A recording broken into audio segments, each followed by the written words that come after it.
ఓం నమో భగవతే శ్రీ రమణాయ. చాలా సంతోషం నాయన. నేను నా కళ్ళతో చూశాను.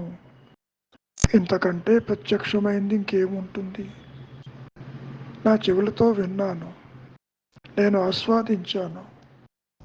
ఇక ఈ మాటలన్నీ కూడా వ్యక్తిత్వంతో, అహంకారంతో, పరిమితత్వంతో ఈ మాయలో చెప్పుకునే కొన్ని మాటలు. నా కళ్ళతో నేను చూచాను. నీ కళ్ళతో నీవు చూచింది నీవు ప్రత్యక్షం అనే భావన నీకు కలిగి ఉంటుంది. ఇక్కడ గ్రహించవలసింది, నీవు చూస్తున్నది పరోక్షమైనటువంటి ప్రత్యక్ష జ్ఞానం. అదేమిటండి? పరోక్షమేమిటి, ప్రత్యక్షమేమిటి? మనస్సు ద్వారా, ఇంద్రియాల ద్వారా నీవు గుర్తిస్తున్నావు అంటే అర్థం ఏమిటి? సరాసరి నీవేమీ తెలుసుకోవటం లేదు. ఒక మాధ్యమం ద్వారా, దీన్ని మనం ఇండైరెక్ట్ పర్సెప్షన్స్ అంటాం. డైరెక్ట్ పర్సెప్షన్ అనేది దేనితోనూ సంబంధము లేకుండా తనకు తానుగా తన ఉనికిని గుర్తించుకోగలిగిన సామర్థ్యము ఒక్క ఆత్మకే ఉంటుంది. ఈ ద్వైతంలో ప్రతి ఒక్కరూ పరోక్ష జ్ఞానమే తెలుసుకుంటారు. దాన్నే మహర్షుల వారు ఏమంటున్నారు? మాయతో కూడినప్పుడు మాత్రమే ఈ విషయాలు నీకు గోచరమవుతున్నాయి. అది నీవు ప్రత్యక్షమని అనుకుంటున్నావు. ఇందాక చెప్పినట్టు, అక్కడ వస్తువు ఉంది కాబట్టి నేను చూశాను. నేను చూచింది ప్రత్యక్షము, నేను విన్నది సత్యము, నేను అనుభవిస్తున్నది కూడా ప్రత్యక్ష అనుభవమే కదా. కనుక ఒక విషయాన్ని బాగా గుర్తుపెట్టుకోవాలి. మాయతో కలిసి ఉన్నటువంటి ఉనికి ఏదైతే ఉన్నదో అది తెలియటమే ప్రత్యక్షం. ఇక్కడ ఒక దాని ద్వారా నీవు తెలుసుకుంటున్నప్పుడు అది చెప్పుకోవాలంటే పరోక్ష జ్ఞానం. ఇందాక చెప్పినట్లు ఇంద్రియముల ద్వారా, మనస్సు ద్వారా, వృత్తుల ద్వారా, శాస్త్రము ద్వారా, ఒకటి కాదు, ఇవన్నీ కూడా ఇందాక చెప్పినట్టు ఇండైరెక్ట్ పర్సెప్షన్స్. అయితే ఇక్కడ మహర్షుల వారు ప్రత్యక్ష జ్ఞానానికి పాండిత్య చర్చలతో పనేమిటి? ఇక్కడ ప్రత్యక్షము అంటే తనకు తానుగా ఉన్నానన్నటువంటి ఎరుక, నీ సహజత్వమని నీవుగా నిలిచి ఉన్న స్థితికి శాస్త్రముతో ఏం పని, పాండిత్యంతో ఏం పని? ఏదైనా కొత్తగా నేర్చుకోవలసి ఉందంటే, అవసరం ఉంటే వాటితో ఏం పని నీకు? ఇక్కడ ప్రతివానికి ఆత్మ అనుభవం ప్రత్యక్షమే కనుక ఎంతసేపటికి నా మనస్సుకు అందటం లేదు, ఇంద్రియాలకు అందటం లేదు, నాకేమీ గోచరం కావటం లేదు, అయినా మీరు నా ఆత్మని ప్రత్యక్ష అనుభవం అంటున్నారు. ఇవన్నీ కూడా నాకు అనవసరం. ఒక విధంగా తీసుకోమంటారు మహర్షుల వారు. నేనున్నాననే అంటావు కదా నీవు, అంతకంటే అనుభూతమైనటువంటి ప్రత్యక్ష అనుభూతి మరేముంటుంది? నీవే అదైనప్పుడు అయినా నీకు స్పష్టం కాలేదంటున్నావు. నీవున్నావు, నీవు నేనున్నాననే అంటున్నావు. మరది ఉనికి కాదా? అయితే ఇక్కడ ఏమో నేనైతే చెప్పలేను. మరైతే ఇంతకీ ఇప్పుడు మాట్లాడేది ఎవరు? నాతో మాట్లాడుతున్నారుగా. నిస్సందేహంగా నేను. అయినప్పటికీ నా ఉనికి ఉన్నదే నేను నిశ్చయమని చెప్పలేను. నేను ఉన్నానన్న ఒప్పుకున్నంత మాత్రాన దాని ప్రయోజనమేమి? పోనీ ఈ విధంగా తీసుకోండి. ఉనికి లేదనటానికి కూడా ఒక వ్యక్తి ఉండవలే కదా. ఇక్కడ ఏదీ లేదు అని చెప్పాలన్నా నీవు ఉంటే కదా చెప్పేది. నీవు లేకపోతే మరి పృచ్ఛకుడు లేడు, ప్రశ్న లేదు, జవాబు లేదు కదా. సరే నేను ఒప్పుకున్నానని అంటావు. నీవు ఉన్నట్టు నీకు ఎట్లా తెలుసు? ఏ శాస్త్రం వల్ల తెలుసు? ఏ మార్గం వల్ల తెలుసు? ఏది చదివితే తెలుసు నీకు? అది చెప్పు నాకు. యోచిస్తాను, అనుభవిస్తాను, చూస్తాను అంటున్నావు కదా. అంటే ఆయా చేష్టల వల్ల నీ ఉనికిని ఊహిస్తున్నావు అంతేనా? అది కాక ఈ యోచన అనుభవాలున్నాయే, ఇక్కడ ఉంటే ఉన్నాయి. నీ నిద్రలో లేవు కదా, అయినా వ్యక్తి ఉన్నాడు కదా. నిద్రలో ఏమైందో నాకు తెలియదు. మరి నేనున్నానో లేనో కూడా నేను చెప్పలేను. నిద్రలో నీవు లేవంటివా? ఉండొచ్చు, లేకపోవచ్చు. అది దేవుడికే తెలుసు. మరైతే నీవు నిద్రలేచాక నిద్రించక పూర్వం ఏమేమి చేశావో జ్ఞప్తికి తెచ్చుకుంటున్నావుగా. కాబట్టి నిద్రకు పూర్వము పరము నేనున్నాననగలిగినది నిద్రలో నేనున్నానో లేదో చెప్పలేనని అంటున్నావు. అది ఎలా సాధ్యం? ఎలా అతుకుతుంది? నీవు నిద్రించాని ఇప్పుడు అంటున్నావు, అవునా? నిద్రావస్థ జ్ఞప్తి లేకుంటే అది ఎట్లా నీవు చెబుతావు? నీవు ఉండి తీరాలి కదా. అంటే నిద్ర వచ్చినప్పుడల్లా మనిషి మరణించాడని, మెలకువ రాగానే పునర్జీవితుడు విస్తరిస్తాడని నీ దృష్టే మరి? అయి ఉండొచ్చు, నాకైతే తెలియదు. నిజమేదో ఆ దైవానికి ఎరుకన్నాడు. ఆ విధంగా అయితే ఆ దైవాన్ని రాని ఈ కోట సమస్యని పరిష్కారానికి ఇట్లా తీసుకుందాను నాయన. ఒకవేళ నీవు నిద్రిస్తే మరణించేటట్టయితే మృతి అంటే భయపడ్డట్లే కదా. నిద్ర అంటే కూడా మనిషికి భయపడతాడా? మరి భయపడ్డు కదా. కానీ వాడు ఇక్కడ చేసేది పూర్తిగా విరుద్ధంగా ఉంది. నిద్ర కావాలని కోరుకుంటున్నాడు. అసలు ఈ నిద్రని ఎందుకు వాంఛిస్తున్నాడు? దానివల్ల సుఖం లేకపోతే బాగా అర్థం చేసుకో, విచారించు. నిద్రలో సుఖం నిశ్చయంగా ఉందో లేదో నువ్వు చెప్పలేనంటున్నావు.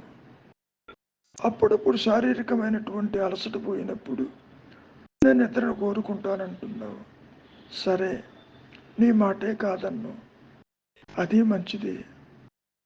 అయితే ఇక్కడ శ్రమ లేని వ్యక్తి ఒకడు ఉన్నాడన్నమాట కదా.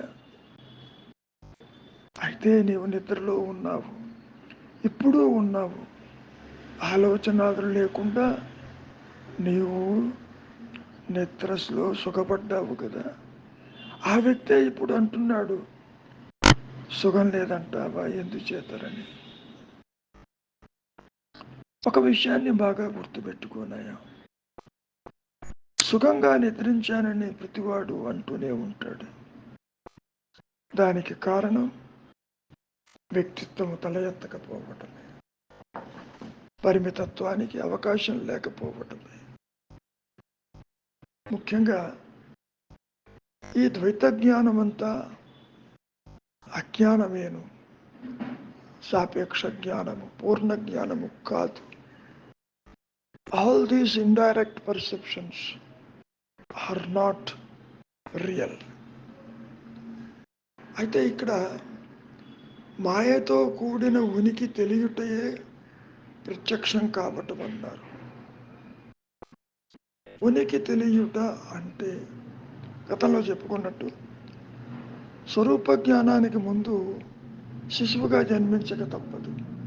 శిశువు అంటే అజ్ఞానం, శిశువు అంటే మాయ, శిశువు అంటే నీవు కాని దానితో నీ ఉనికిని ఏర్పరచుకుని నిలిచి ఉండటం. అట్లా ఉన్నప్పుడే నువ్వు విచారం చేయగలవు. ఎవరు చూస్తున్నారు? నేను చూస్తున్నాను. ఎవరు అనుభవిస్తున్నారు? నేను అనుభవిస్తున్నాను. ఆ నేను ఉందేమో చూడు. అది లేదని చెప్పడానికి కూడా నీవు ఉండి తీరాలి అక్కడ. ఉన్నది ఉన్నట్టు ఉంటేనే తప్ప ఇది ఉన్నది అది లేదు అనేటటువంటి విశ్లేషణ చేయటానికి అవకాశమే లేదు కదా. కాబట్టి మాయతో కలిసినప్పుడు మాత్రమే నీ ఉనికిని తెలుసుకోవటమే ప్రత్యక్షం. అంటే ముందు నీవు కాని దానితో ఉనికిని ఏర్పరచుకుంటావు, విచారం చేస్తావు. ఈ దేహం లేకపోయినా జగత్తు లేకపోయినా నేనున్నాను కదా అని. ఇప్పుడు జగత్తుని, దేహాన్ని, ఇతరులని, కష్ట సుఖాలని చూస్తుంది ఎవరు? ఈ మాయా నేను. కాబట్టి మాయతో కలిసినప్పుడే నీవు అన్యత్వాన్ని చూస్తున్నావు. మరి విచారించు, అన్యత్వం చెప్పిందా నీకొచ్చి? దేహం చెప్పిందా ఉన్నట్టు? జగత్తు చెప్పిందా? సంసారం చెప్పిందా? నీవు అనుకునే దైవం చెప్పాడా తాను ఉన్నట్టు? ఇవన్నీ నీ ఊహాజనితములే కదా. కనుక ఈ ఆలోచనలు ఎవరివో చూడు. తీరా చూడబోతే అట్టి నేను అహంకారము లేనే లేదు. అది లేదని చెప్పడానికి కూడా నువ్వు ఉండి తీరాలి. ఆ ఉన్నదే చిదాత్మ, శుద్ధ స్థితి.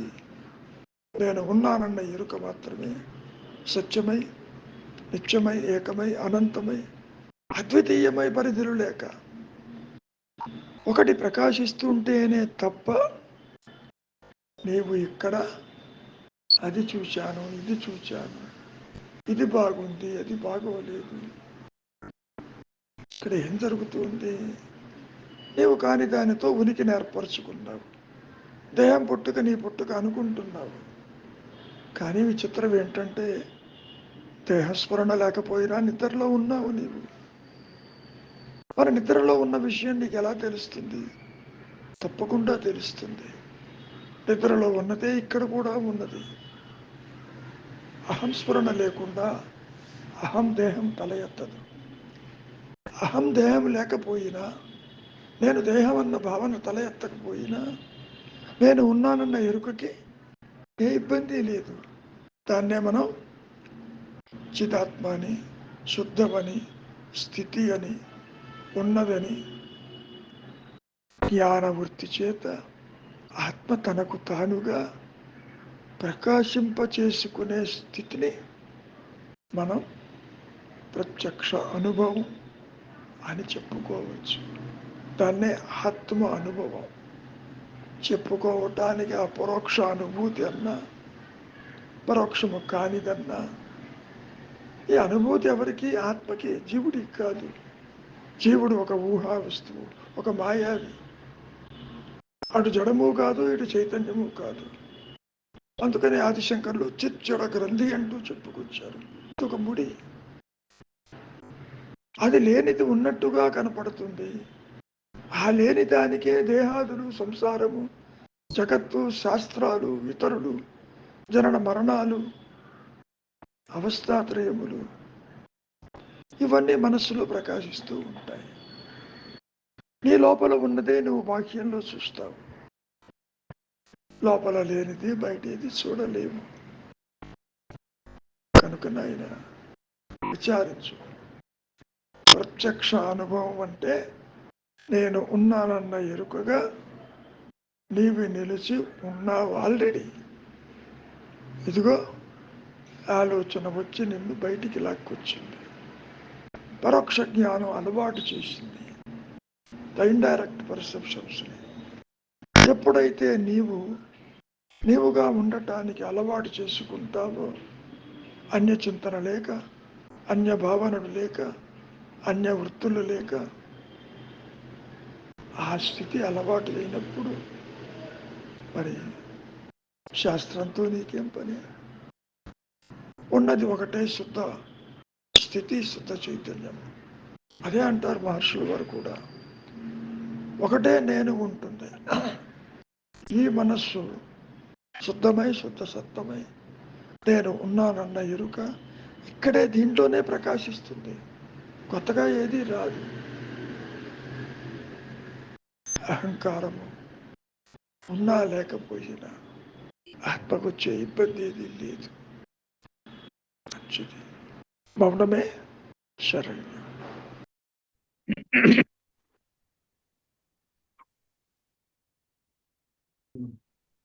అక్కడ ఏదో ప్లంబింగ్ వర్క్ నడుస్తుంట, so may or may not join అని చెప్పారు. లోపల అంటే రావచ్చు, రాకపోవచ్చు, ప్లంబింగ్ వర్క్ నడుస్తుంది అని చెప్తున్నారు. ఒకసారి మనం డిస్కస్ చేద్దాం.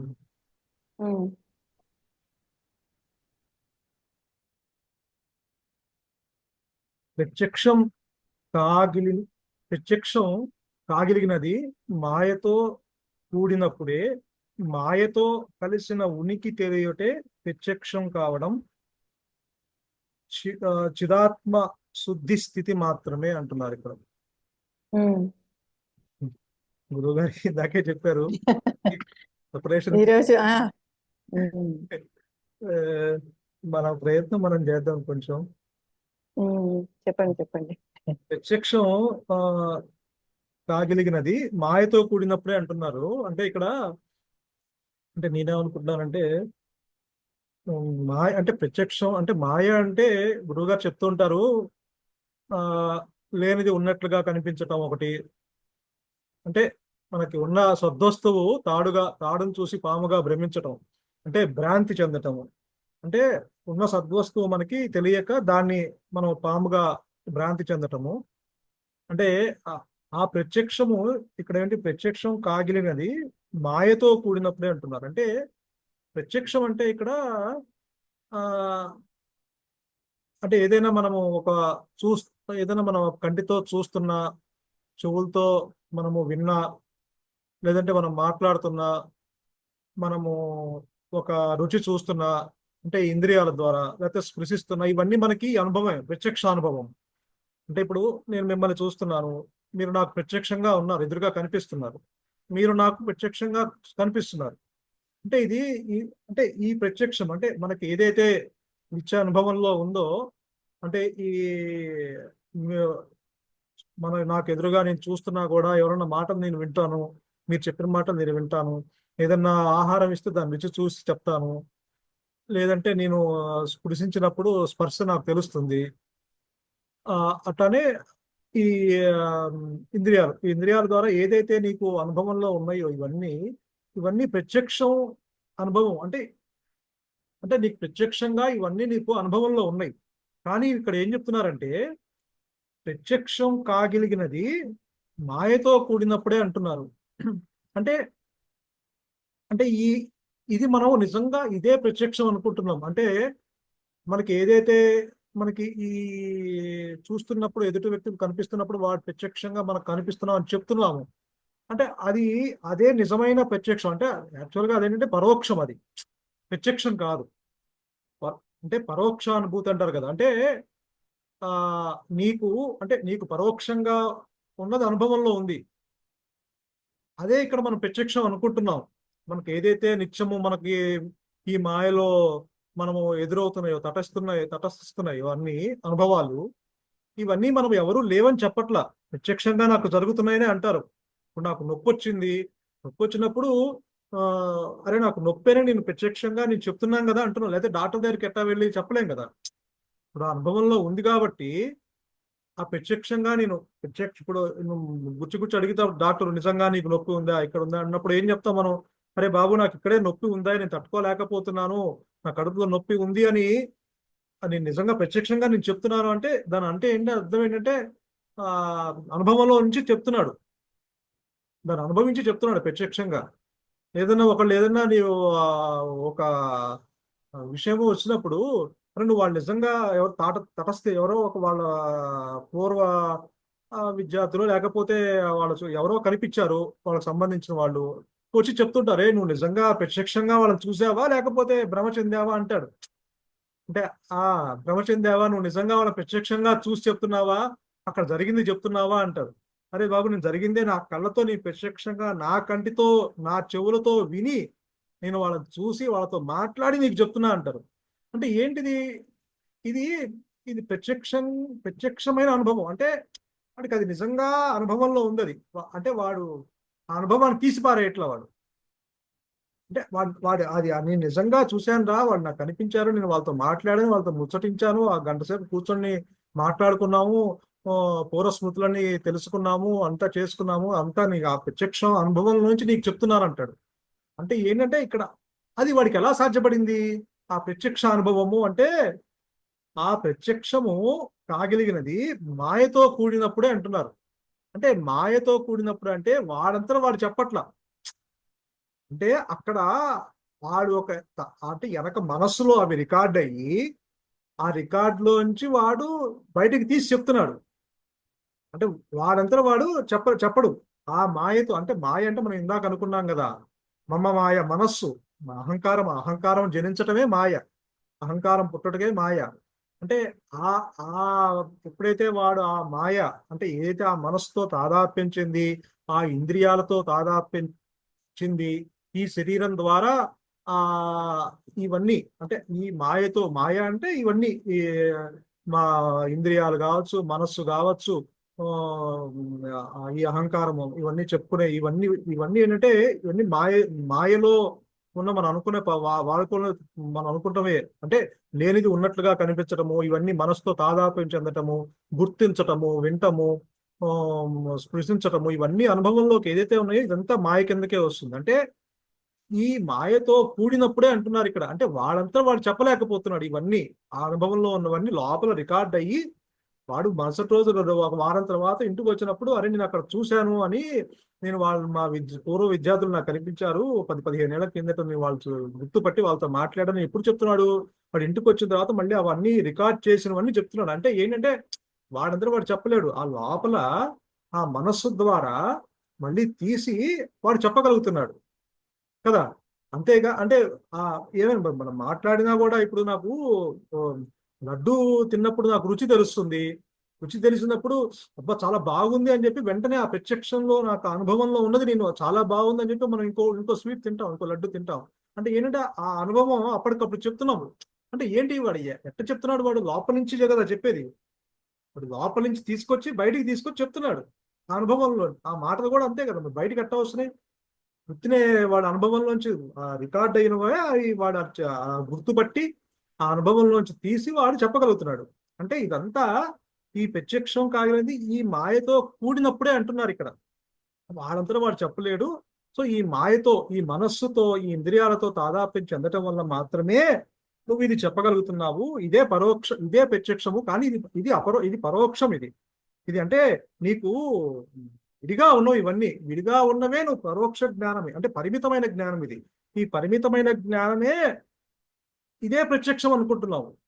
నిజానికి ఈ మాయే, ఈ పరిమితమైన ఈ జ్ఞానమే పరోక్షంగా మనకి ఏదైతే మన చుట్టూ మనం గుర్తించగలుగుతున్నామో, మనం అన్ని ఈ, ఆ, విను ఒకళ్ళు చెప్పినప్పుడు వింటున్నాము, మాట్లాడుతున్నాము, చూస్తున్నాము, స్పృశిస్తున్నాము, ఇవన్నీ ఈ అనుభవాలన్నీ మనము బ- అంటే బయట వస్తువులతో తాదాప్యం చెంది మనము చెప్తున్నాము అంటే, అంటే పరోక్షంగా నీకు ఏదైతే ఉన్నాయో, నీకు భార్య పిల్లలు బంధువులు కానీ కారు ఇల్లు ఇవన్నీ చూస్తున్నాం. మనం చూసి ఇది నాది నాది అని మనం చెప్పి, ఇది నా కారు నా ఇల్లు నా భార్య నా పిల్లలు అని మాట్లాడుతున్నాం కదా. అంటే మమకారంతో అటాచ్మెంట్ పెంచుకొని బయట వాళ్ళతో, అంటే నీకు ఏదైతే పరోక్షంగా ఉన్నదో అవన్నీ నువ్వు ప్రత్యక్షంగా నీది అనుకుంటున్నావు, నీ అనుభవంలోంచి వచ్చినాయి అనుకుంటున్నావు. అంటే అదంతా మాయ కిందకి, అంటే ఇది నీకు రావడానికి కూడా కారణం నీ మనసుతోనూ ఈ ఇంద్రియాలతోనూ ఈ శరీరంతోనూ తాదాప్యం చెందటం వల్ల నీకు నీ ఆ బయట పరోక్షంగా ఉన్నది కూడా నువ్వు ప్రత్యక్షంగా అనుభవించి అదే నిజం అనుకుంటున్నావు. అది ఇక్కడ చెప్తున్నారు, ప్రత్యక్షం కాగలది మాయతో కూడినప్పుడే అంటున్నారు. మరి మాయతో కలిసిన ఉనికి తెలియటే ప్రత్యక్షం కావడం అని మళ్ళీ చెప్తున్నారు. అంటే అంటే మాయతో కలిసిన ఉనికి తెలియటే, ఉనికి అంటే గురువుగారు చెప్తారు కదా ఎగ్జిస్టెన్స్, అంటే అవేర్నెస్ అని, జ్ఞానం అని. అంటే ఇక్కడ నేనేమనుకుంటా అంటే ఇక్కడ మాయతో కలిసిన ఉనికి అంటే మాయతో దానికి ఉనికి తెలియటే నిజమైన ప్రత్యక్షం, అంటే ప్రత్యక్షం కావడము అదే చిదాత్మ శుద్ధి స్థితి మాత్రమే అంటున్నారు. అంటే ఇక్కడ ఉనికి గురించి చెప్తున్నారు. అంటే ఆ ఉనికి తెలియటే నిజమైన ప్రత్యక్షం అంటున్నారు. నువ్వు పరోక్షంగా ఏదైతే నువ్వు ఆ రికార్డ్ అయినవన్నీ నువ్వు బయట చెప్తున్నావో అది అది ప్రత్యక్షం కాదు. నువ్వు ఏదైతే చూస్తున్నావో, ఏదైతే వింటున్నావో, ఏదైతే స్పృశిస్తున్నావో, నువ్వు నువ్వు ఏదైతే నువ్వు నా పిల్లలు నా భార్య నా బంధువులు నా ఇల్లు నా బ్యాంకు బ్యాలెన్స్ ఇవన్నీ అటాచ్మెంట్ పెంచుకొని ఇవన్నీ ప్రత్యక్షంగా నువ్వు అనుభవిస్తున్నావు. ఎందుకంటే మనం ప్రత్యక్షంగా మనము మాట్లాడుతున్నాము, సంసారం చేస్తున్నాము, మనము ఎక్కడికైనా దర్జాగా కారులో వెళ్తున్నాము, డబ్బులు డ్రా చేసుకుంటున్నాము, ఇవన్నీ మన ప్రత్యక్షంగా జరుగుతూనే ఉన్నాయి కదా, మన అనుభవంలోకి కదా, నిత్యానుభవంలోకి. ఇదంతా నువ్వు పరోక్షంగా ఉన్నది, నువ్వు నిజమే పరోక్షంగా నీకు ఏదైతే ఉన్నదో అదే ప్రత్యక్షం అనుకుంటున్నావు. నిజమైన ప్రత్యక్షం అది కాదు. ఇక్కడ ఉనికి తెలియటే ప్రత్యక్షం కావడం అంటున్నారు. అంటే ఆ ఉనికి అంటే ఎగ్జిస్టెన్స్, అవేర్నెస్, అంటే జ్ఞానము, అంటే నిరాకారమైన అది ఆ జ్ఞానాన్ని తెలియటే ప్రత్యక్షం కావడం అంటున్నారు. పైన ఏమన్నారు, మాయతో కలిసిన ఉనికి తెలియటే, అంటే మాయతో నిజంగా గురువు గారు చెప్తుంటారు కదా, అంటే ఇది మాయతో కలవదు. తాడు పాముగా నువ్వు దాని భ్రమ చెందావు, అక్కడ మాయ ఏర్పడింది. కానీ తాడుకి పాముకి నువ్వు భ్రమ చెందడానికి కారణం తాడే. సద్వస్తువు అయిన ఆ చిదానందము ఆ యొక్క స్వరూపమే, తన సస్వరూపమే ఆ పాముగా నువ్వు ఈ ప్రపంచంగా, ఈ అహంకారంగా, ఈ ఈ భార్య పిల్లలు, అంటే నీకు ఈ ప్రపంచము, ఈ జగత్తు, నువ్వు పూజించే దేవుడు, ఇవన్నీ నీకు అంటే సద్వస్తువే నీకు అలా కనిపిస్తుందని అనుకుంటున్నావు. తాడే పాముగా నువ్వు ప్రపంచంగా చూస్తున్నావు. నిజానికి తాడు ఆధారమే పాము కనిపించడానికి. చీకట్లో తాడు తొక్కినప్పుడు ఆ పాము ఆకారంలో ఉండటం వల్ల తాడు మనం నిజంగా పాము అనుకున్నాము, కానీ ఆధారం మాత్రమే. ఇక్కడ కలయిక జరగలేదు. ఇక్కడ మాయతో కలిసిన ఉనికి అన్నారు, అంటే ఇక్కడ కలయిక జరగల. తాడు పాముగా ఒకటి ఉండి ఆ రెండు మెలేసుకుంటాం, కానీ అలా జరగల. అంటే తాడుగానే ఉంది, భ్రమించడం వల్ల అది పాముగా ఆ దృష్టి అలా ఏర్పడింది. అంటే మాయతో కలిసిన ఉనికి తెలియటే ప్రత్యక్షం కావడం అంటున్నారు. నిజానికి ఇది తాడు పాముతో ఎప్పుడు కలవల. అసలు తాడుగా ఉంది, ఆ పరమాత్ముడుగానే, జ్ఞానంగానే ఉన్నది. ప్రపంచంగా ఎప్పుడూ అసలు అది గురువు గారు చెప్తారు కదా, ఆత్మ ముక్కలై జీవ జగత్ ఈశ్వరులు కాలేదు. అంటే పూర్ణ జ్ఞానము ఖండించి ఆ అఖండ జ్ఞానము ఒక భాగం బయటకు వచ్చి ఖండ జ్ఞానం అవల, అంటే దాన్ని ఖండించలా. అది అఖండంగానే ఉంది. జ్ఞానము పరిమితులు లేకుండా నిరాకారంగా తనకు తానుగా ఉన్నది. అది అంటే ఎలా ఉన్నదంటే ఈ మాయతో కలవకుండా, ఈ ప్రపంచంతో, ఈశ్వరుడితో, నువ్వు పూజించే భగవంతుడితో, నువ్వు పూజించే ఈశ్వరుడితో, నువ్వు చూసే ప్రపంచంతో నీతో కలవకుండా తనకు తానుగా పరమాత్ముడు జ్ఞానవృత్తి చేత తను తాను తెలుసుకుంటూ రమిస్తూ ఉంది. జ్ఞానం ఉంది, అది కలవల. అంటే కాకపోతే ఇక్కడ ఏంటంటే మాయతో కలిసిన ఉనికి అంటే ఈ ప్రపంచము చూడటానికి కానీ మనం ఈ ఆధారం కేవలము తాడు ఆధారం మాత్రమే. పాముగా కనిపించడానికి తాడు ఆధారం, అలానే గురువుగారు చెప్తారు. కాబట్టి ఈ జ్ఞానము ద్వారా ఇప్పుడు మనము ఈ ప్రత్యక్ష అనుభవాన్ని మనం అనుభవంలోకి తెచ్చుకుంటున్నాం. నిజంగా ఈ మనస్సు కానీ ఇంద్రియాలు కానీ ఈ అనుభవాలు కానీ మీరు నన్ను చూస్తున్నారు, మీరు నన్ను చూస్తున్నారు, నేను మిమ్మల్ని చూస్తున్నాను. ఈ చూపు కానీ ఈ దృష్టి కోణం కానీ మీరు చెప్పే మాటలు నేను వింటున్నాను, నేను చెప్పే మాటలు మీరు వింటున్నారు. అంటే ఇవన్నీ రికార్డ్ చేసుకుంటున్నాము అంటే కారణము మనస్సుకి కారణం ఏంటంటే జ్ఞానము. అంటే ఆ జ్ఞానము ఆధారంగా, ఆ చైతన్యము ఆధారంగా ఈ ఉనికి లేనివి ఇది తేజస్సు అయ్యి ప్రభావితమయ్యి దీని ద్వారా మనకి ఈ ప్రత్యక్ష అనుభవం కలుగుతుంది.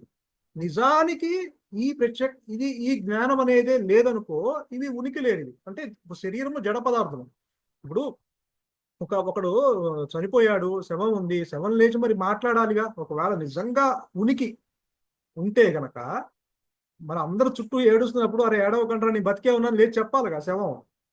ఈ శరీరము చెప్పలేదు, ఎందుకంటే దానికి ఉనికి లేదు. అంటే దానికి చలనం లేదు. ఈ చలనం అప్పటిదాకా ఎందుకు వచ్చింది?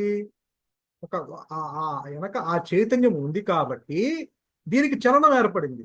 ఇప్పుడు మనం మాట్లాడుతున్నాం, ఇప్పుడు ఒక శవం వచ్చి ఇక్కడ కూర్చోబెట్టి మాట్లాడుతుందా? మాట్లాడలేదు కదా. అంటే ఏంటి? అది ఒక చలనం లేని దానికి ఆ చలనం ఎలా ఏర్పడిందంటే ఆ యొక్క జ్ఞానము, ఆ యొక్క ఉండబట్టి the self that does everything అంటారు గురువు గారు. కాబట్టి ఆ జ్ఞానం ఆధారంగా ఇవి ప్రభావితమయ్యి వీటికి చైతన్యం ఏర్పడి ఇవి చెలిస్తున్నాయి. అలా నువ్వు అన్ని రికార్డ్ చేసుకుంటున్నావు, మనం మాట్లాడుతున్నాము. ఇవన్నీ కేవలము నీ అనుభవంలో ఉన్నవి. నిజంగా నీ అనుభవం కాదు, అది నీ ప్రత్యక్ష అనుభవం కాదు. అవి ఉండబట్టి నీకు అనుభవం కలుగుతున్నాయి. జ్ఞానం ఆధారంగా అవి అనుభవం కలుగుతున్నాయి. కాబట్టి మాయతో కలిసిన ఉనికి తెలియటే నిజంగా ప్రత్యక్షం అంటే ఇది కాదు. అది ఇక్కడ మాయతో కలవటం అంటే మాయతో ఎప్పుడూ అది కలవదు. కేవలం మాయకి ఆధారంగా సూర్యుడు ఉన్నాడు. సూర్యుడు మనకి వెలుగునిస్తాడు. సూర్యకిరణాలు పొద్దున్నే ఆ చెట్ల మీద పడి, ఆ మొగ్గల మీద పడి అవి ఆ యొక్క సూర్య శక్తిని తీసుకొని వికసిస్తాయి. కానీ సూర్యుడు ఇప్పుడు గురువు గారు చెప్తారు కదా, సూర్యుడి దగ్గరికి వెళ్ళి వికసించడానికి కారణం నువ్వా అంటే నేను కాదు, నాకు సంబంధం లేదంటాడు. అలానే మనం అంతా అంటే మొగ్గ వికసించటము, ఆ చెట్టుకు అనుభవం ఉంది కదా, ఆ చెట్టులోంచి ఒక మొగ్గ రావటము, ఆ మొగ్గ మీద సూర్య కిరణాలు పడి ఆ తేజస్సు తీసుకొని ఆ వికసించటము, ఆ మొగ్గ మళ్ళీ అది ఒక పండులాగా మారటము, ఆ పండు మనం తీసుకొని మనం తింటము. ఈ అనుభవం ఎవరు కారణము? సూర్యుడే కదా. సూర్యుడు లేకపోతే మనకి ఇదంతా లేదు కదా, ఈ అనుభవం లేదు కదా. మరి చెట్టుకు అనుభవం ఉంది, మొక్కకి అనుభవం ఉంది, పువ్వు అనుభవం ఉంది. అది తీసుకొని మనం ఆ పండు రాలినప్పుడు అది తీసుకొని మనం కోసుకున్న తిన్న అనుభవం ఉంది. ఈ ప్రత్యక్ష అనుభవం ఉంది. ఈ ప్రత్యక్ష అనుభవం ఎవరు కారణం? వెనక చూస్తే చెట్టు కాదు, పువ్వు కాదు, పండు కాదు, భూమి కాదు. భూమికి వీటన్నిటికీ కారణమైన సూర్యుడు. సో సూర్యుడు మాత్రమే వీటికి కారణం. అందుకని అంటే అలానే ఈ జ్ఞానము కారణమైంది దేనికి? ఈ అహంకారానికి, ఈ మనసుకి, ఈ ప్రత్యక్ష అనుభవముకి. మనం ఈ అనుభవం ప్రతిరోజు మనం నిత్యానుభవంలో ఉంది కాబట్టి దీనికి కారణము ఆ జ్ఞానం. కాబట్టి సో మాయతో కలిసిన ఉనికి తెలియటే ఆ ప్రత్యక్షం కావడం, అది నిజమైన ప్రత్యక్షం కావడము. ఇప్పుడు అది కావడం అంటే దానికి నువ్వు ఎలా తెలుసుకోవాలంటే, ఇప్పుడు నేను ఉన్నాను అంటే నేను ఉండి ఉన్నానా లేక ఉన్నానా? ఉండే ఉన్నాను. నేను అంటే ఆ ఉండటము, ఇప్పుడు ఉండటం అనేది ఉంది కాబట్టి నేను ఉన్నాను. ఆ ఉండటం అనేది లేకపోతే నేను లేను కదా. అంటే నేను తెలుసుకుంటానికి అంటే నువ్వు ప్రత్యక్షంగా నువ్వేమి అంటే ఆ అనుభవంలోనే, అంటే నీ నిత్యానుభవంలోంచే ఆ ప్రత్యక్షం. అంటే ఇక్కడ ఏంటి? ఏదైతే ఆ జ్ఞానము నిజమైన ప్రత్యక్షము, అది తనంతా తను తెలియబడుతుంది తప్ప మనం తెలుసుకోలేమంటారు కదా గురువు గారు. అంటే ఏంటంటే ఇది నిజమైన ప్రత్యక్షం నువ్వు అనుకుంటున్నావు, కానీ ఇప్పుడు దాన్ని నువ్వు విచారిస్తే ఇది ఎక్కడి నుంచి వచ్చింది, ఈ అనుభవం నీకు ఎక్కడి నుంచి వచ్చింది అని నువ్వు అంతర్ముఖమైనప్పుడు, ఓకే, ఇప్పుడు నేను తెలుసుకుంటున్నాను కాబట్టి నేను నేను ఇక్కడ ఉన్నాను. నేను ఉండటానికి కారణము ఉండటము అనే ఒక ఒక ఒక స్థితి. నేను ఉండటం ఉంది కాబట్టి నేను ఉన్నాను. అంటే ఆ ఉండటం ఉన్నదే, అది ఎప్పుడూ ఉంది. సో ఆ ఉండటం ఉంది కాబట్టి నేను ఉన్నాను కాబట్టి అది, ఆ ఉండటం అనేది నిజమైన ప్రత్యక్షం. అంటే ఆ జ్ఞానము అది ఉండబట్టి మనం ఉన్నాం. సో అది నిజమైన ప్రత్యక్షము. ఇది కాదు నిజమైన ప్రత్యక్షము. అది అది ఎప్పుడూ ప్రత్యక్షంగానే తను తాను రమిస్తూ తను తాను తెలుసుకుంటూ, అది గురువు గారు చెప్తారు కదా, జ్ఞానం వృత్తి చేత అఖండంగా పరిధులు లేకుండా ఈ సృష్టికి నువ్వు ఏదైతే ఈ అపరోక్షంగా పరోక్షంగా నువ్వు అనుభవిస్తున్నావో ఈ ఈ ప్రత్యక్షము, ఈ వీటికి ఆధారమై ఈ అన్నిటికీ ఆధారంగా అది ఉండి, అది దాన్ని అది తన స్వరూపము ప్రకటించుకున్నప్పుడు అది నిజమైన ప్రత్యక్షము. తన్ను తాను ఎక్కడైతే నువ్వు అంతర్ముఖమైనప్పుడు, ఇది అసలు ఈ అనుభవం ఎక్కడిది, ఈ అనుభవం నాకు ఎక్కడిది అని నువ్వు విచారణ ద్వారా ఆ ఇప్పుడు చూస్తున్నా, వింటున్నా, మాట్లాడుతున్నా, ఇవన్నీ నాకు వీటికి కారణం ఏంటి అసలు? ఇప్పుడు నేను మరి అలాంటప్పుడు ఇందాక చెప్పినప్పుడు మరి ఇవన్నీ అనుభవాలు మనం నిద్రపోయినప్పుడు రాత్రిపూట మనకి ఏమీ లేవు కదా, ఏమీ చూడట్లా, వినట్లేదు, మాట్లాడట్లేదు, కనీసం మనల్ని ఎవరినో స్పృశిస్తున్నా మనకి తెలియట్లా, గాఢ నిద్రలో పక్కన ఏమున్నా కూడా తెలియట్లేదు. మనకి ఒక లడ్డు లోపల ఇప్పుడు నోరు తెచ్చి పడుకుని లడ్డు వేసినా కూడా మనకేం తెలియదు. అంటే మనం అంత గాఢ నిద్రలో లీనమైనప్పుడు ఈ అనుభవం ఏమీ లేదు కదా, అంతా ఎంటీ అక్కడ. అంటే ఏంటి, మళ్ళీ పొద్దున్నే లేవంగానే ఈ అనుభవం తెచ్చుకుంటున్నాం, ప్రత్యక్ష అనుభవం. గాఢ నిద్రలో ఏం లేదు, మళ్ళీ పొద్దున్నే లేవంగానే ఈ ఈ ఈ జాగ్రత్త అవస్థలో ఈ అనుభవం తెచ్చుకుంటున్నాము. ఇది ఇది నిజమే అనుకుంటున్నాము, మనం ఇదే ప్రత్యక్షం అనుకుంటున్నాము. అంటే ఒక చోట ప్రత్యక్షంగా అనుభవంలో ఉంది, మరొక స్థితిలో అసలు అనుభవమే లేదు. పొద్దున్నే లేచి మళ్ళీ హాయిగా ఉందని చెప్తున్నాం, అది మళ్ళీ ప్రత్యక్షంగా నేను అనుభవించాను అని పొద్దున్నే లేచి చెప్తున్నాం. అంటే ఒక చోట ప్రత్యక్ష అనుభవం ఉంది, ఒక చోట లేదు. అంటే ఇది నిజమైన ప్రత్యక్షం కాదు. అంటే దీని మరి ఎలా ఈ రెండు స్థితులు ఇలా ఎందుకు ఇలా ఇన్ని స్థితుల్లో, అంటే మళ్ళీ ఆ కళలో కూడా మళ్ళీ ఎక్కడో దేహం ఇక్కడ ఉంటుంది, మనం ఎక్కడో విహరించి ఆ కళ అనుభవిస్తున్నాము. మళ్ళీ గబుక్కన మంచం మీద లేచి నించుంటున్నాం, అరే అదేంటి అనుభవం అక్కడెక్కడో జరిగింది, నేను ఇక్కడే ఉన్నా కదా. మరి అదేంటి, ఒకవేళ అదే ప్రత్యక్షం అయితే, మరి ఒకవేళ నా అడవిలో ఏదైనా నేను గుర్రం స్వారీ చేస్తున్నప్పుడు నేను అది నాకు నిజమైన ఆ ప్రత్యక్ష అనుభవం నాకు కావాలి కదా. అంటే నేను ఇక్కడ శరీరం ఉండకూడదు, నేను పక్క నుంచి వెళ్ళి అడవిలో ఉండి ఆ గుర్రపు స్వారీ చేయాలి. అంటే అక్కడ నేను చేయట్లా, నా శరీరం ఇక్కడే ఉంది, కళ అక్కడ ఉంది. అంటే అది నిజమైన అనుభవం, ప్రత్యక్షం కాదు. అంటే జాగ్రత్త అవస్థలో నిజంగా ప్రత్యక్షంగా అనుభవిస్తున్నాము, నిద్రావస్థలో అసలు ప్రత్యక్ష అనుభవం లేదు, స్వప్నావస్థలో ఒక అనుభవం ఉంది, అది ప్రత్యక్షమో కాదో అన్నట్టుగా ఉంది. సో అంటే ఇటువంటి ప్రత్యక్ష అనుభవాలు రకరకాల 3 స్థితుల్లో 3 రకాలుగా ఉంది. మరి ఇది ఎలా జరిగింది అని మనం విచారణ చేత, గురువు గారు చెప్తున్నట్టు అంతర్ముఖం చేత, శరణాగతి చేత ఇవన్నీ మనము చేసినప్పుడు, ఓహో ఇది మనకు దీనికి కారణము జ్ఞానము, the self that does everything అని గురువు గారు చెప్తారు కాబట్టి, అంటే ఇది కారణం కాబట్టి, అది కారణం అని మనకు తెలియదు, అంటే ఇది కారణం అవగాహన తెచ్చుకుంటున్నాం కాబట్టి, సో అది నిజమైన ప్రత్యక్షము. ఆ ఉనికి తెలియటే ప్రత్యక్షం అంటున్నారు భగవాన్ ఇక్కడ. ఆ అవేర్నెస్, ఆ ఉనికి తెలియటం అంటే ఇక్కడ గురువుగారు రోజు చెప్తూనే ఉంటారు కదా, తను తాను ఆ ఉనికి మనము తెలుసుకోలేము, ఇంపాసిబుల్ అది. అంటే ఈ శరీరంతో, ఈ ఇంద్రియాలతో, ఈ మనస్సుతో, ఈ బుద్ధితో, నువ్వు ఎంత అంతర్ముఖం వెళ్ళినా, ఎంత ధ్యానం చేసినా, ఎంత త్యాగం చేసినా, ఎంత మనం డిటాచ్డ్ గా ఉన్నా, మనం ఎంత దాని గురించి తీవ్రతరంగా విచారం చేస్తున్నా సరే, అది నీకు తెలియపడదు, ఇంపాసిబుల్ అని ఖరాఖండిగా చెప్పేశారు గురువు గారు. అంటే నీకు అది కేవలము నీవు నిశ్చల స్థితికి వరకు వెళ్ళడానికే నీ ఆ గేట్వే, అంటే ఆ గేట్వే అక్కడ దాకా వెళ్ళినప్పుడు, ఆ నిశ్చల స్థితిలో ఉన్నప్పుడు, అది తన అనుగ్రహం, తన గ్రేసు, అప్పుడు తను తాను తెలుసుకుంటున్నప్పుడు, అప్పుడు ఈ ఇంద్రియాలు చెల్లాచెదురై పడిపోయి, ఈ మనస్సు ఎటుపోయిందో తెలియదు, ఈ దేహం ఎటుపోయిందో తెలియదు. గురువు గారి అనుభవంలోంచి లేకపోతే భగవాన్ అనుభవంలోంచి మనం మాట్లాడుకున్నా, ఈ ఎటుపోయిందో తెలియదు, కేవలము జ్ఞానమే మాత్రమే, నిరాకారంగా ఎటు చూసినా జ్ఞానం మాత్రమే ఉంది కాబట్టి అదే నిజమైన అనుభవం అని అప్పుడు మనకి తెలుస్తుంది, అప్పుడు మనకి రివీల్ అవుతుంది. ఆ ఉనికి తెలియటే ప్రత్యక్షం కావడం. అంటే అది తను తాను ఎప్పుడైతే మనకి తెలియపరుస్తుందో, అంటే మనకి తెలియపడదు, అది వచ్చినప్పుడు ఈ మనస్సు ఉండదు కాబట్టి తను తాను తెలుసుకుంటుంది. అప్పుడు మనకి తెలుస్తుంది. మనకి అంటే ఇక్కడ నాకు తెలుస్తుంది అంటే రవిగా నాకు తెలియదు.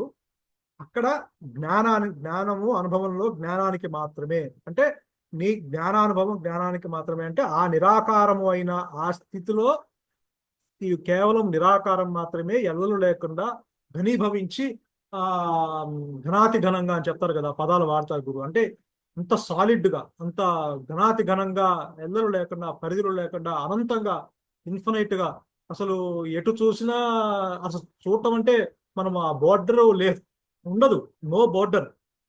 అంత వ్యాపించి ఉన్నది. అంటే అంతగా అది వ్యాపించడం అంటే ఉన్నది అదే. ఆ, ఆ ఆ అనుభవం మనకి ఒక్కోసారి మనం చెప్తున్నట్టుగా గూస్ బంప్స్ వస్తుంటాయి. గురువు గారు చెప్తుంటారు అది. అది అంటే ఆ ఆ పరిధిలో లేకుండా ఉంది అంటే అసలు మనకి ఆ ఆయనే అంటే మనం మామూలుగానే మనం ఇంట్లో ఇటు చూస్తే 4 గోడలు తప్ప ఏం కనిపించవు. అలాంటిది అది ఒక్కసారి వచ్చినప్పుడు, అది ఆ రివీల్ అయినప్పుడు ఈ 4 గోడలు కాదు కదా, నా అది ఆ భువన భాండాలు 14 అంటారు కదా, అవి చల్లా చెదురై అది ఎంతగా వ్యాపించిందో మనకు తెలియదు. అంతగా అది ఆ అది అంతే అనుభవము ఆ జ్ఞానానికే. మళ్ళీ బయటకు వచ్చి అది కూడా పూర్తిగా అది అందుకే గురువు గారు ఎంత మనం నొక్కి నొక్కి అడిగినా కూడా చెప్పలేకపోతున్నారు. భగవాన్ కూడా నేనే అది ఉన్నాను, నేనే అది ఉన్నాను, ఇంకా ఉన్నది జ్ఞానం మాత్రమే అని ఆ చిన్న చిన్న పదాలతో మనకి చెప్తున్నారే కదా. విచారించు, అంతర్ముఖమవు, శరణాగతి చెందు అని ఈ మాయలో మనకి ఈ ద్వైతంగా చెప్తున్నారే గాని ఎప్పుడన్నా నేను జ్ఞానం గురించి భగవాన్ ఎప్పుడన్నా మనకి చెప్పారా? అంత పెద్ద లిటరేచర్ రాశారా? ఎవరు రాయలా. పెద్ద పెద్ద బుక్స్ రాసినాయా? ఐఆమ్ దట్ అని, లేకపోతే ఆ ఉన్నదే జ్ఞానం అని, కలివిదం బ్రహ్మని, ఈ చిన్న చిన్న పదాలతో ముగిచ్చారే తప్ప దాన్ని ఎవరు వేదాల్లోనూ 1000 పేజీల్లో ఎక్స్ప్లెయిన్ ఎవరు చేయలేకపోతున్నారు. ఎందుకంటే చేయలేరు. ఆ అనుభవము ఆ జ్ఞానస్థితి జ్ఞానానికే కదా. మళ్ళీ జ్ఞానం బయటికి దానికి ఏమీ లేదు. జ్ఞానానికి ఇటు మాయకి సంబంధం లేదు కదా. భగవంతుడికి సంబంధం లేదు, వేదాలతో సంబంధం లేదు, ఇప్పుడు మనం మాట్లాడుకునే మాటలతోనూ సంబంధం లేదు తనకి. అది హాయిగా, అనంతంగా, శాంతంగా, ఆనందంగా ఎప్పుడు ఉంది, సిద్ధమై స్థితమై ఉంది అది. సో కాబట్టి అంటే అది అది ఆ ఆ స్థితి ప్రత్యక్షం. తను తాను ఎప్పుడైతే రివీల్ చేసుకుందో అది నిజమైన ప్రత్యక్షం. ఆ ప్రత్యక్షం అయినప్పుడు ఇవన్నీ ఎగిరిపోతాయి. ఈ పరోక్షంగా ఉన్నవన్నీ అప్పుడు అప్పటిదాకా ప్రత్యక్షంగా ఉన్నవి, అప్పటిదాకా మనం నిజంగా అనుభవంలో ఉన్నవి, అప్పుడు ఇంక ఇవన్నీ ఏమి ఉండవు. అంటే అవన్నీ అసలు ఆ ప్రత్యక్షం ఉండవు. ఇంకా అసలు అవన్నీ ప్రత్యక్షం అనే మాటే ఉండదు. ఎందుకంటే ఇది వచ్చి కూర్చుంది కదా, అక్కడ జ్ఞానం వచ్చి కూర్చుంది కదా. సో జ్ఞానం వచ్చి కూర్చున్నప్పుడు ఇవన్నీ ఇంకేం ఉండవు. ఎగిరి చల్లా చెదురు ఎటుపడినా కూడా తెలియదు. ఆ ఇంద్రియాలు ఇంకేం ఉండవు, మనస్సు ఉండదు, ఆ బుద్ధి ఉండదు, ఎటుపోయినవి కూడా తెలియదు మనకి. అంటే అది నిజమైన ప్రత్యక్షం కావడం. అంటే ఇంక దాని గురించి చెప్తున్నారు మళ్ళీ కంటిన్యూషన్ గా. ఆ చిదాత్మ శుద్ధి స్థితి మాత్రమే అంటున్నారు ఇక్కడ. చిదాత్మ శుద్ధి అంటే ఇంకా దాని చిన్న 4 పదాల్లో ఆ జ్ఞానం గురించి ఇక్కడ భగవాన్ చెప్తున్నారు. చిదాత్మ అంటే ఈ చిదానంద రూపం శివోహం శివోహం అంటుంటారు కదా. అంటే ఆ చిదానంద రూపం, ఆనంద రూపం, సత్ చిత్. అంటే సత్తు, చిత్తు, ఆనందం, జ్ఞానానికి ఆ పేర్లు చెప్తుంటారు. నిజానికి ఆ పేర్లు మనం వీళ్ళు పెట్టినవే కానీ అనంతంగా అంత ఎవరు లేకుండా దాన్ని తీసుకొచ్చి చిన్న 3 పదాల్లో సత్తు, చిత్తు, ఆనందం అంటున్నారు. చిదానంద రూపం శివోహం శివోహం అంటుంటారు. అంటే ఆ సత్తు, చిత్తు, ఆనందమైంది ఆత్మ.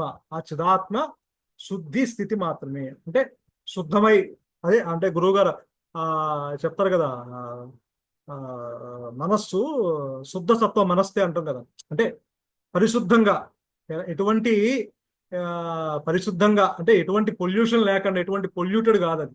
మన మనస్సు అంతా పొల్యూటెడ్ ఇంద్రియాలతో, కల్మషంతో, లేకపోతే మమతానురాగాలతో, అటాచ్మెంట్స్తో, నాది నీది అని, ఇవన్నీ రాగద్వేషాలతో, ఇవన్నీ కొంచెం పొల్యూటెడ్ అయి ఉన్నాయి మన మనస్సు అంతా. దానికి బాధలేం లేవు జ్ఞానానికి.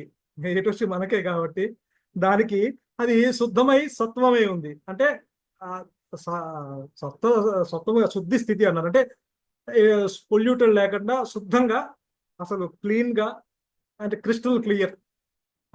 జస్ట్ పదం అంతే, మనం చెప్పుకున్న పదం క్రిస్టల్ క్లియర్ అంటుంటాము. అంటే మనకు కనిపిస్తూ ఉంటుంది క్రిస్టల్ క్లియర్ గా వాటర్ వేస్తే ఆ, ఇట్లా చూస్తే వాటర్ అడుగున ఎక్కడో అవన్నీ జలచరాలు రాళ్ళు రప్పలు అన్ని క్లియర్ గా కనిపిస్తుంటుంది. అంటే నీళ్లు అంత క్రిస్టల్ క్లియర్ గా ఉంది అనమాట. అంటే అది ఆ పదం ఇక్కడ శుద్ధి అంటే పొల్యూషన్ లేకుండా కనిపిస్తుంది. అంటే అంత పొల్యూటెడ్ లేకుండా ఉందంటున్నాం కాబట్టి జ్ఞానం అసలు నిజంగా దానికన్నా కొన్ని లక్షల మెట్లు కోట్ల శుద్ధిగా అది అనంతంగా ఉంది. అంటే చిదాత్మ శుద్ధి స్థితి మాత్రమే, అంటే ఉన్నది అది మాత్రమే, ఇక ఏది లేదు. ఉన్నది శుద్ధి స్థితి ఆ చిదాత్మ మాత్రమే, ఉన్నది అది మాత్రమే. ఇవన్నీ నువ్వు అనుకునే ఈ ప్రత్యక్షము లేదు, ఈ అనుభవం లేదు. నువ్వు అనుకునే కొలిచే ఈశ్వరుడు జగత్తు లేకపోతే అనుకున్న అహంకారము, ఈ భార్య పిల్లలు ఈ పరిధులు ఇవన్నీ మనం పెట్టుకున్న ఇవన్నీ లిమిటేషన్స్, ఈ పరిమితమైన జ్ఞానం ఇవన్నీ ఏమీ లేవు, ఉన్నది అది మాత్రమే అని అప్పుడు బయటకు వచ్చి భగవాన్ గురువు గారు చెప్తున్నట్టుగా ఉన్నది. అప్పుడు ఏం జ్ఞానం అంటే ఏంటి గురువు గారు అంటే ఇదిగో చిదాత్మ శుద్ధి స్థితి మాత్రమే అంటున్నారు అంత గురించి. అది ఆ 3 పదాల్లో అందరూ ముగిచ్చేస్తారు తప్ప అక్కడ వాళ్ళు చూసిన గురువు గారు చూసిన ఆ 7-8 గంటలు చేసి మనకి చెప్పాలంటే చెప్పలేకపోతున్నారు. వచ్చి ఒక జస్ట్ ఒక పావు గంటలో అది అదలు లేకుండా పరిధులు లేకుండా అనంతంగా ఎటు చూసినా నన్ను నేను చూసుకున్నట్టు ఉందంటున్నారు గురువు గారు. అంటే నన్ను నేను చూసుకున్నట్టు అంటే నా స్వరూపము జ్ఞానంగా నిరాకారంగా ఇప్పుడు నన్ను చూసుకుంటే ఈ దేహము ముక్కు చెవులు కాళ్ళు ఇవన్నీ కనిపిస్తున్నాయి నాకు. ఈ శరీరము నన్ను నేను చూసుకుంటే ఇగో ఈ శరీరం మొత్తం కనిపిస్తూ ఉంటుంది. ఈ ఆ, ఈ కింద అరికాల నుంచి తలకాయ వరకు ఇవన్నీ కళ్ళు చేతులు ముక్కు చేతులు ఇవన్నీ ఇవే కనిపిస్తాయి మనకి. కానీ అక్కడ నన్ను నేను చూసుకున్నట్టే అంటే నిరాకారంగా ఇక దేహం లేదు కదా అక్కడ. నిరాకారంగా ఎల్లలు లేకుండా ఎటు చూసినా ఆ అదే కనిపిస్తుంది. ఎటు చూసినా ఉన్నది తన స్వరూపమే కదా. అలాంటప్పుడు ఎటు చూసినా తన స్వరూపమే అంటున్నాడు. ఇప్పుడు నేను నాకు చూస్తే ఇక్కడ చూస్తే నా స్వరూపం, అటు చూస్తే గోడ, ఇటు చూస్తే కప్బోర్డ్స్, ఇటు చూస్తే ఫోటో, ఎడ చూస్తే వాల్ కట్టెను మీరు నాకు ఇవన్నీ కనిపిస్తున్నాయి. కానీ 360 డిగ్రీస్ లో ఆయన గురువు గారు ఎటు చూస్తున్నా ఆ స్వరూపంలో తన స్వరూపమే కనిపిస్తుంది అక్కడ. సో తన స్వరూపమే కనిపించినప్పుడు ఇక బయటకు వచ్చి ఏం చెప్తారు, ఉన్నది నా స్వరూపమే అని చెప్తున్నారు. ఇక్కడంటే నేను బయటకు వచ్చి నేను చూశానని చెప్తాను, చెప్పగలుగుతా. అంటే ఇక్కడ మనం ఇదే ప్రత్యక్షం అనుకుంటున్నాం కదా, మనకు కనిపించేవే ఇదే. ఎందుకంటే ఇదే ప్రత్యక్ష అనుభవం మనకి. ఈ గోడలు ఈ తలుపులు ఈ కబోర్డ్స్ ఈ కట్టెలు ఈ మీరు నీరు ఇవన్నీ మనం ఇది మాటలు ఇవన్నీ ప్రత్యక్షం అనుకుంటున్నాము. కానీ తన స్వరూపంలో ఎటు చూసినా 360 డిగ్రీస్ యాంగిల్లో అసలు ఆ 360 కాదు, అసలు ఈ తన స్వరూపమే అనంతంగా ఉంది. ఇంకా బయటకు వచ్చి మాత్రము ఉన్నదే నా స్వరూపము, ఉన్నది అది మాత్రమే, ఉన్నదే ఆ ఆనందము, ఉన్నదే. ఎందుకంటే అక్కడ ఎటువంటి ఆలోచనలు లేవు, ఎటువంటి ఆ ఇది లేదు, అన్యత్వం లేదు, ద్వైత భావం లేదు, లాభ నష్టాలు లేవు, అటాచ్మెంట్స్ లేవు, ఆ రాగద్వేషాలు లేవు, ఇంద్రియాలు లేవు. చూసేవాడెవడు వినేవాడెవడు. అంటే మనం లడ్డూ తీసుకొని బాగుంది, ఒక గులాబ్ జామ్ తీసుకొని చెప్తున్నాం చాలా బాగుంది, ఇంకొక కప్పు ఇవ్వని చెప్తున్నాము. మన ఆ పెళ్లిలో వెళ్ళినప్పుడు తెలియకుండా 2-3 కప్పులు లాగిచ్చేస్తుంటాం. ఎందుకంటే ఆ రుచి బాగుందని మనం అనుకుంటుంటాము. ఇక మళ్ళీ రాంగ్ కదా అని చెప్పి 4-5 స్వీట్లు వేస్తుంటాం. ముందు కొంచెం కొంచెం తిని ముందు స్వీట్ ఎక్కడ ఉందని చెప్పి పరిగెత్తుకుంటూ తినేస్తుంటాం. అంటే ఏంటంటే మనకి అనుభవం, మనకు చూసేవన్నీ ప్రత్యక్షంగా మన అనుభవంలోకి తెచ్చుకుంటున్నాం, అదే నిజం అనుకుంటున్నాం. ఇప్పుడు మిస్ అయిపోతే మళ్ళీ దొరకదు ఈ అవకాశం అని చెప్పి ఉన్న స్వీట్స్ ఉన్న కౌంటర్లన్నీ లాగిచ్చేస్తున్నాం. అంటే అదే అదే అదే మనకి నిజం అనుకోని అదే అనుభవంలో తెచ్చుకుంటున్నాం. కానీ ఈ అనుభవం అంతా అది రివీల్ అయినప్పుడు ఇక చూసేవాడెవడు, ఆ రుచి చూసేవాడెవడు, మాట్లాడేవాడెవడు, వినేవాడెవడు, ఇక స్పృశించేవాడెవడు, ఇక ఇవన్నీ అంటే చిదాత్మ శుద్ధి స్థితి ఉన్నది ఇది మాత్రమే అని ఇక్కడ మనకి చెప్తున్నారు. ఇక మీరేమన్నా ఉంటే మీరు కూడా చెప్పచ్చు కొంచెం. ఇంకొక 3-4 నిమిషాలు ఉందేమో. శ్రీనివాస్ శ్రీనివాసరావు గారు చెప్పండి. బాగా చెప్పారు రవి గారు. శ్రీనివాసరావు గారు చెప్పండి మీరు.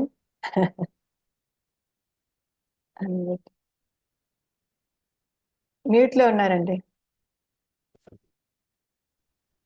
చెప్పడానికి ఏం మిగల్లా ఎక్సెప్ట్ రవికుమార్ ని గ్రీట్ చేయటం తప్ప ఇంకా చెప్పడానికి ఏం లేదు ఇవాళ. చాలా అవునండి, బాగా స్వరూపం చాలా చూపించాడు, చక్కగా చెప్పారు. స్వరూపం చూపించాడు, చాలా సంతోషం వేసింది. అది జ్ఞానానందమయం దేవం నిర్మల స్ఫటికాకృతం ఆధారం సర్వ విద్యానాం దక్షిణామూర్తే నమః అంటారు. ఆ దక్షిణామూర్తి మన రవికుమార్ లో కనిపించాడు. అదే జ్ఞానానందమయం మొత్తం దేవం, చాలా ఎందుకంటే చక్కగా కాన్ఫిడెంట్ గా జ్ఞానానందమయం బోల్డ్ గా దేవం కవర్ నిర్మల చేశారు. స్ఫటికాకృతం ఆధారం సర్వ విద్యానాం హయగ్రీవం ఉపాస్మహే అంటారు. అంటే ఆ విష్ణువు యొక్క జ్ఞాన అవతారం హయగ్రీవుడు, ఈయనేమో మౌన వ్యాఖ్య ప్రకటిత పరబ్రహ్మతత్వం యువానం యువానం వరిష్ఠాంతే ఆ, వస్తుదృష్టికండే రావృతం బ్రహ్మనిష్టై ఆచార్యేంద్రం కరకలిత ఆచార్యం చిన్ముద్రం కరకలిత చిన్ముద్ర ఆనంద రూపం స్వాత్మారామం విదితవదనం దక్షిణామూర్తి దక్షిణామూర్తి నమః. అంటే ఇక్కడ శివరూపము జ్ఞాన రూపం అంటే మేధా దక్షిణామూర్తి. ఆ, అంటే అక్కడ ఈయన అందుకే అంటే మౌన వ్యాఖ్య చేశాడు నిజంగా. ఆ సనక సనందాదులు తన గురించి వస్తే విష్ణు దగ్గరికి వెళ్తే ఆయనేమో చక్కగా పాల సముద్రం మీద ఆయన అనుభవిస్తున్నాడు, ఇటు పక్క శివుడి దగ్గరికి వెళ్ళి నాకెవరు జ్ఞానం నేర్పిస్తా అంటే అక్కడేమో కుదరక, బ్రహ్మదేవుడి దగ్గరికి వెళ్ళినా అక్కడ కుదరక, మళ్ళీ శివుడి దగ్గరికి వెళ్ళినా మళ్ళీ అక్కడ కుదరక, వీళ్ళు ఎవరి దగ్గరికి వెళ్ళాలి అని చెప్పి జ్ఞానం కోసం వస్తే పాపం ఆ చివరికి ఈ చెట్టు అక్కడో కింద కూర్చున్నాడు. వటవృక్షం కనిపించింది, ఆ మర్రి చెట్టు. అక్కడ ఆ యువకుడు అవును. అక్కడ ఆయన యువకుడు ఆ, మౌన వ్యాఖ్య ప్రకటిత పరబ్రహ్మతత్వం యువానం అన్నారు. అంటే యువకుడు, అక్కడ యువకుడు ఆ గురువు ఆ ఆసనంలో కూర్చొని ఆ మౌన వ్యాఖ్య అక్కడికి వచ్చి కూర్చున్నారు జస్ట్. ఈయనేమో యువకుడు, వచ్చిన సనక సన అందరూ ఆ ముసలి వృద్ధుడు. వయసు వాళ్ళు. అంటే అప్పటికే వాళ్ళు ఆ బాగా బ్రహ్మం గురించి ఆ బాగా అవగాహన ఉండే, అంటే గురువు గారు చెప్తుంటారు ఇప్పుడు భగవాన్ దగ్గరకు వచ్చి అక్కడ కొంతసేపు కూర్చొని ఇంకా నాకేమీ ఎటువంటి డౌట్స్ లేవు, హార్ట్ టు హార్ట్ ట్రాన్స్ఫార్మ్ ఇదైపోయింది, మాటలు అయిపోయినాయి, టాక్స్ అయిపోయినాయి అని చెప్పి లేచి వెళ్ళిపోయారు కదా చాలా మంది అలా. సో అలా వీళ్ళు అలా వీళ్ళు అప్పటికే బాగా పరిపక్వత పండిపోయి చెందిన ఉన్నారు. వాళ్ళు. వీళ్ళు చక్కగా వచ్చారు కూర్చున్నారు, ఆయనేమో తన చిన్ముద్రలో ఇలా చిన్ముద్రలో ఉన్నారు. అంటే జీవుడు బ్రహ్మము ఐక్యం అయిపోయింది అనమాట ఇక్కడ. ఇదేమో సత్వ రజస్తమో గుణాలు. అంటే ఆ, ఈ అలా చెప్తుంటారు. ఇదేమో జీవుడు, ఇదేమో బ్రహ్మము. జీవ బ్రహ్మైక్యం అయిపోయింది ఆయన అక్కడికి, జీవుడు బ్రహ్మం అయిపోయాడు. అందుకని ఈ చిన్ముద్రలో కూర్చున్నాడు ఆయన.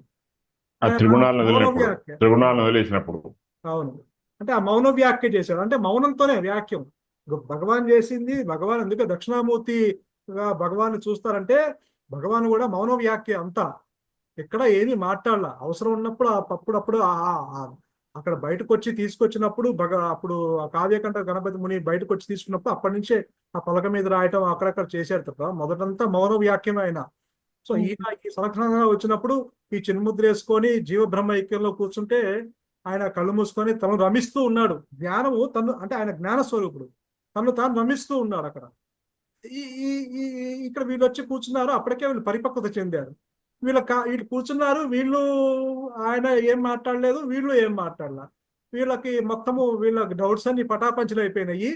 ఆ మొత్తము అంటే ఇక హార్ట్ టు హార్ట్ టాక్స్ అయిపోయినాయి. ఆ చక్కగా వాళ్ళు ఆ రివీల్ అయిపోయింది అక్కడ, వాళ్ళకు కూడా ఆ జ్ఞానం అట్లా రివీల్ చేసేసింది. అంటే ఎందుకంటే వాళ్ళు ఆ స్థితిలో ఉన్నారు. ఇక్కడ ఈయన చూస్తే కుర్రాడు, వాళ్ళు చూస్తే ముసలివాళ్ళు. సో ఇక్కడ ఈ యువకుడు మౌన వ్యాఖ్య ప్రకటితం చేశాడు. మౌన వ్యాఖ్య ప్రకటిత పరబ్రహ్మం, ఆ పరబ్రహ్మము ప్రకటించాడు, మౌన వ్యాఖ్య ద్వారా ప్రకటించాడు. అంటే మాటలు మనం ఏదైనా సైగలు చేయాలి, మాట్లాడితే ఏమి సైగలు లేవు, ఏమీ లేవు, కేవలం మౌన వ్యాఖ్య ప్రకటిత పరబ్రహ్మ తత్వం, ఆ పరబ్రహ్మ తత్వాన్ని మౌన వ్యాఖ్య ద్వారా ప్రకటించాడు. సో మౌన వ్యాఖ్య పరబ్రహ్మ తత్వ యువానం వర్షిష్టాంతే. అంటే ఆ వర్షిష్టాంతే ఏదో ఉంది అసలు. అంటే వరిష్ఠులు అంటే సీనియర్స్ అని. సీనియర్ ఇంద్రియ వరిష్ఠులైనటువంటి యోగులు. అనమాట వర్షిష్టాంతే. అలా వశిష్ఠ కాదు, వరిష్ఠ. వశ- వరిష్ఠ అంటే సీనియర్స్ అని. సీనియర్స్ అంటే వశిష్ఠ ఆయన కాదు.